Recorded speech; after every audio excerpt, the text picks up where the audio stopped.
Dans ce cours, nous finissons avec la quatrième partie de la forme, soit 4 mouvements.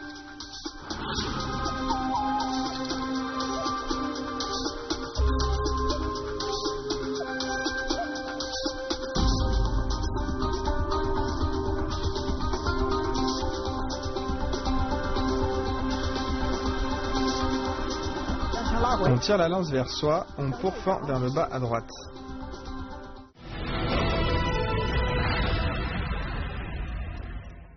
Reculer et tournoyer. On recule le pied gauche, puis la main gauche empoigne la lance et on recule le pied droit en même temps. On avance en faisant tournoyer la lance et en même temps, on avance en position du demi-cavalier. Bien, je le refais une fois, regardez bien. On recule, on empoigne la lance.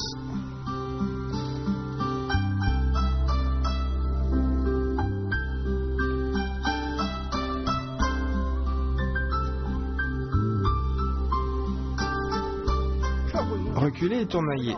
On recule le pied gauche et la main gauche vient empoigner la lance devant.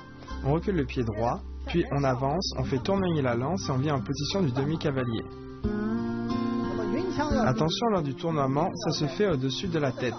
C'est la même chose avec le bâton, le sabre ou l'épée. C'est le tournoiement ou littéralement le nuage. Il suffit que ça soit au-dessus du front, on l'appelle alors nuage.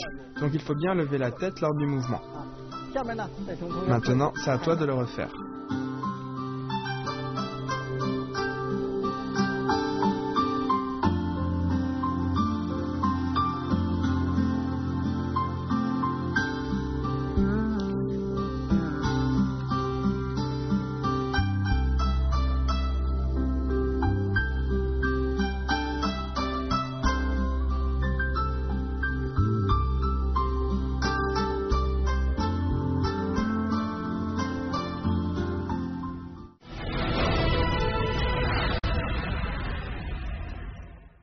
Position du demi-cavalier, barrer, rabattre et piquer. On barre, on rabat et on pique en position de l'arc. Barrer, rabattre et piquer en position de l'arc. Barrer, rabattre et piquer en position de l'arc.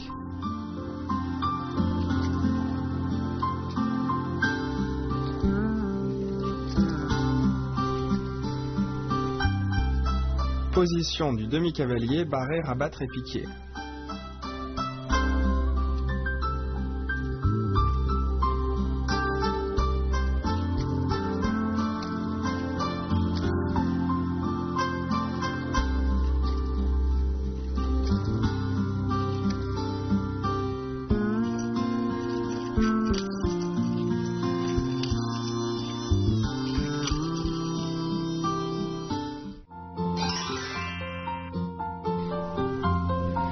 Reculer et tournoyer. Il faut bien coordonner les mouvements de la lance avec les déplacements. N'hésitez pas à décomposer en sous-mouvements ou à séparer le mouvement de la lance avec les déplacements seuls, puis à lier le tout. À la fin du mouvement, on recule légèrement le pied droit pour s'asseoir dans la position.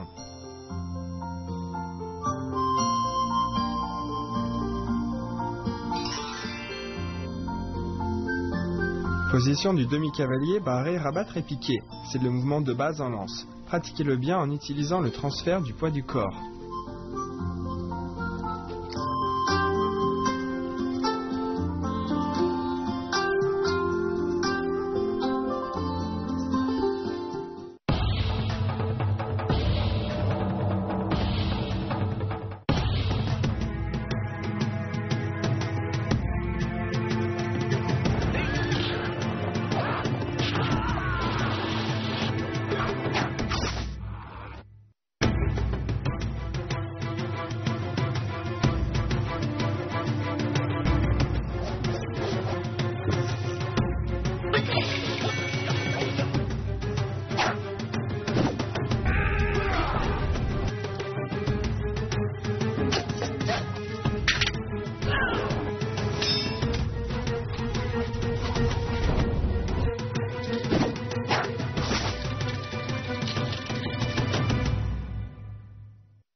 Tourner le corps est pour fendre.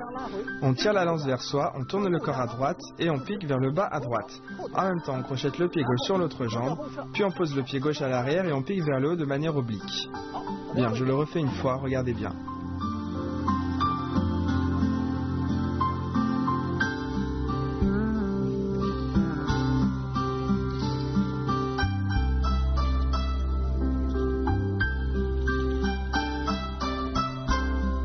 Tourner le corps est pour fendre. On tourne le corps à droite et on tire la lance vers soi. On pourfend vers le bas à droite et en même temps, on crochette la jambe gauche sur l'autre. Ensuite, on recule la jambe gauche et on pique vers le haut de manière oblique.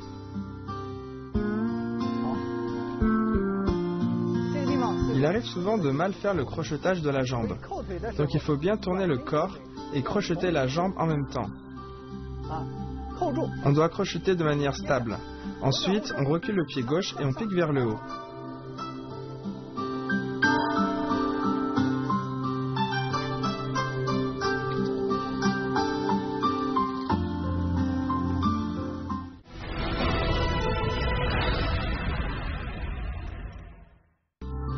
Fermeture. On transfère le poids du corps sur la jambe gauche, on amène le manche vers l'avant et la pointe vers l'arrière. Puis on lève la jambe droite et on recule. On pose le manche au sol, en même temps le pied gauche rejoint l'autre pied et on pousse avec la paume vers la gauche.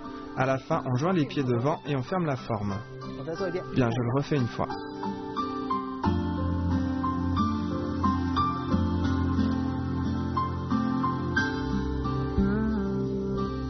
Fermeture.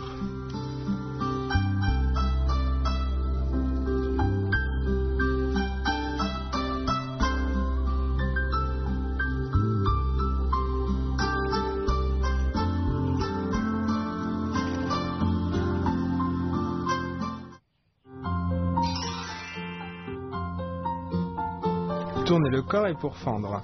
Quand on tire la lance au-dessus de la tête, les bras sont tendus, donnant de l'amplitude au mouvement. Pour fendre finit avec le crochetage.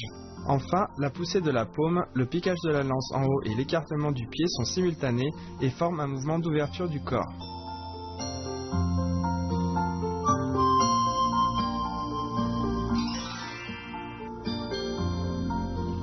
Fermeture. La fermeture est le dernier mouvement de la forme de la lance. Le regard doit bien suivre la lance quand on vient la poser au sol.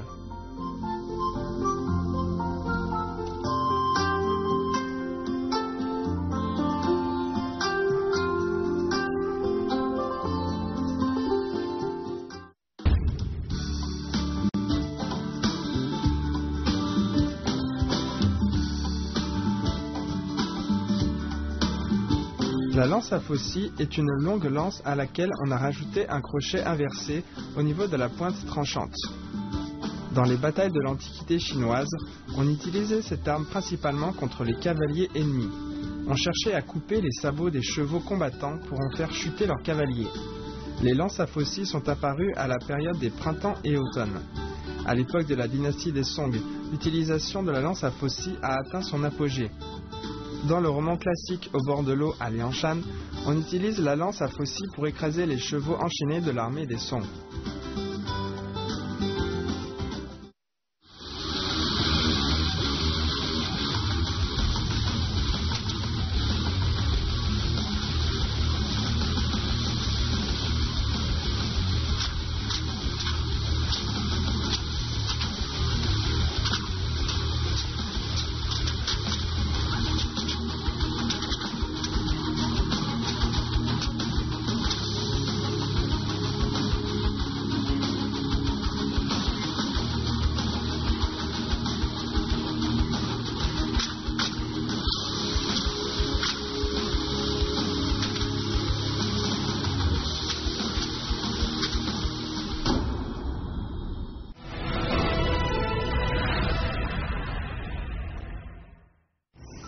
Maintenant, on passe à l'enchaînement des mouvements du cours par Monsieur Huang.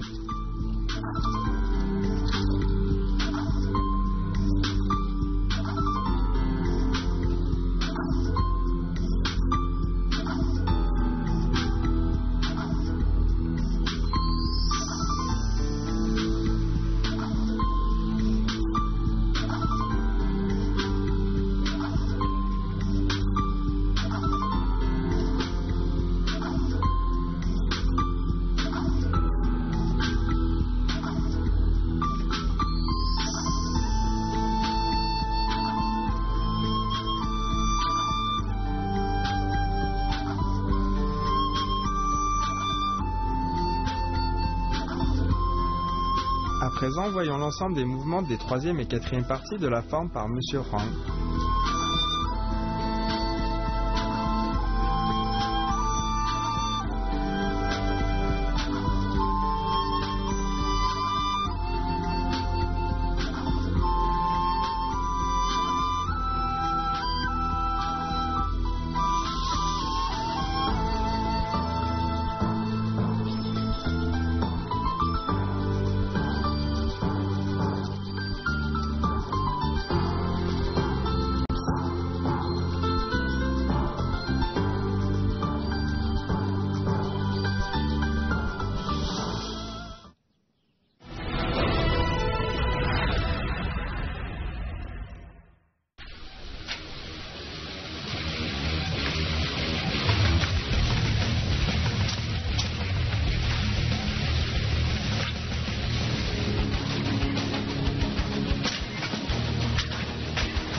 Voici à présent la démonstration par M. Huang de l'ensemble des 4 parties de la forme de la lance.